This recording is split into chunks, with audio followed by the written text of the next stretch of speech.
Sukoi Gar! Greetings, I am Tad Larkin, the lore master of Manda-LORE, and today I'll be digging through the archives to bring you technical readouts and the history of the Lucrehulk Battleship. The Lucrehulk-class battleship was a heavily modified Lucrehulk-class LH-3210 cargo freighter, originally designed and manufactured by Horsch Kessel Drive Inc., some point before the Battle of Naboo. This Goliath vessel had a length of 3,170 meters, a width of 3,009 meters, and a height of 1,028 meters, and sold for around 40 million credits. Its three massive Rendili Star Drive engines could accelerate the Lucrehulk up to 300 Gs, and gave the craft an atmospheric top speed of around 500 kilometers per hour. The Lucrehulk sported a Class 2.0 hyperdrive with a backup Class 10. Typical armament for the Lucrehulk consisted of around 42 quad turbo lasers, 164 point defense quad laser batteries, 472 laser cannons, and 48 turbo lasers. Crew requirements astonishingly only consisted of about 350 personnel, as thousands of droids were commonly used to maintain and operate the vessel. As for fighter and troop complement, the Lucrehulk could carry about 1,500 Vulture droid starfighters, 50 C-9979 landing crafts, 550 MTTs, 6,250 AATs, and about 330,000 B-1 series battle droids. Being a cargo freighter originally, the Lucrehulk had a cargo capacity of 5 million tons, and enough consumables to last about a year and a half before having to make port to resupply. At some point before the Battle of Naboo, 32 years before the Battle of Yavin, the Trade Federation ordered thousands of these massive behemoths to use as cargo haulers. However, the Trade Federation's growing interest required them to protect their investments from pirates and other threats. Rather than spending money on brand new military vessels for their security forces, the Trade Federation decided to refit 10% of the Lucrehulk freighters currently in their cargo fleet, with heavy armor and a multitude of weapons batteries, effectively turning the Lucrehulk into a battleship. By the time of the Naboo blockade and the Battle of Lok, around 35% of all Lucrehulks in the Trade Federation mercantile fleet had been converted into battleships.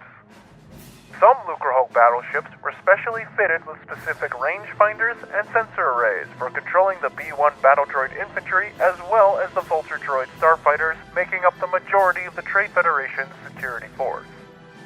During the Battle of Naboo in 32 BBY, 9-year-old Anakin Skywalker, with the help of Bravo Squadron, brought down the droid control ship Batun Pala, effectively shutting down the Trade Federation's battle droids who were currently fighting the Royal Naboo Security Forces planetside, winning the Battle of Naboo. As penalty for their actions on Naboo, as well as in the Karthak sector, the Trade Federation was required to dismantle its security forces. However, they only pretended to comply with the Galactic Senate's demands, meanwhile making further upgrades to their Lucrehulk battleships. One important upgrade to the Lucrehulk was the addition of a detachable core ship that could descend to whichever world the vessel was orbiting, take on cargo and supplies, and then vertically launch itself into space to reattach with the battleship ring. In the 10 years between the Battle of Naboo and the Clone Wars, the Lucrehulk battleship saw very little action. There was one skirmish, however, in 27 BBY in the unknown regions that is worthy of note. 2 Lucrehulk battleships and 8 Techno-Union hard cell transports refitted into missile frigates were dispatched to the unknown regions to lay in wait for the Jedi Order's outbound flight project. However, they were instead met by the commander of the Chiss Expansionary Force, Mithra Nuro Udo, who, in defense, destroyed the Trade Federation task force with the exception of just one Lucrehulk. By 22 BBY, Lucrehulks became an integral part of the newly formed Confederacy of Independent Systems, filling the role of main battleship in the Confederate Navy.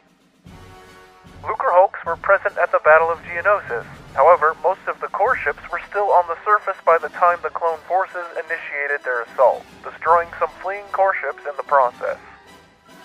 Those core ships that could reattached to their battleship rings and were able to retreat along with the rest of the CIS forces.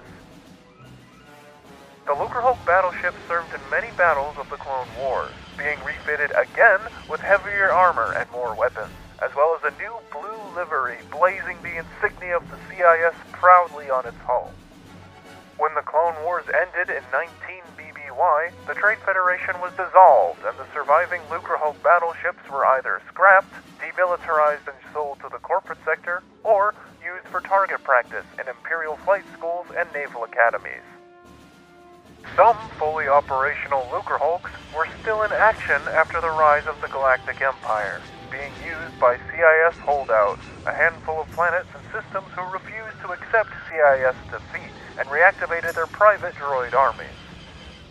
There were even some Lucrehulks that found themselves in the service of the Rebel Alliance, as it was not uncommon for the Rebels to utilize surplus Confederate technology. The last recorded use of Lucrehulks in battle was by the Killiks during the Swarm War in 36 ABY, and they commonly used them as fighter carriers for their dart ships. This transmission was suggested by Tyler Leon. If you have any suggestions for future transmissions, don't be afraid to drop a comment. In the meantime, keep your comm channels open for future transmissions, and don't forget to subscribe. Tad Larkin, out.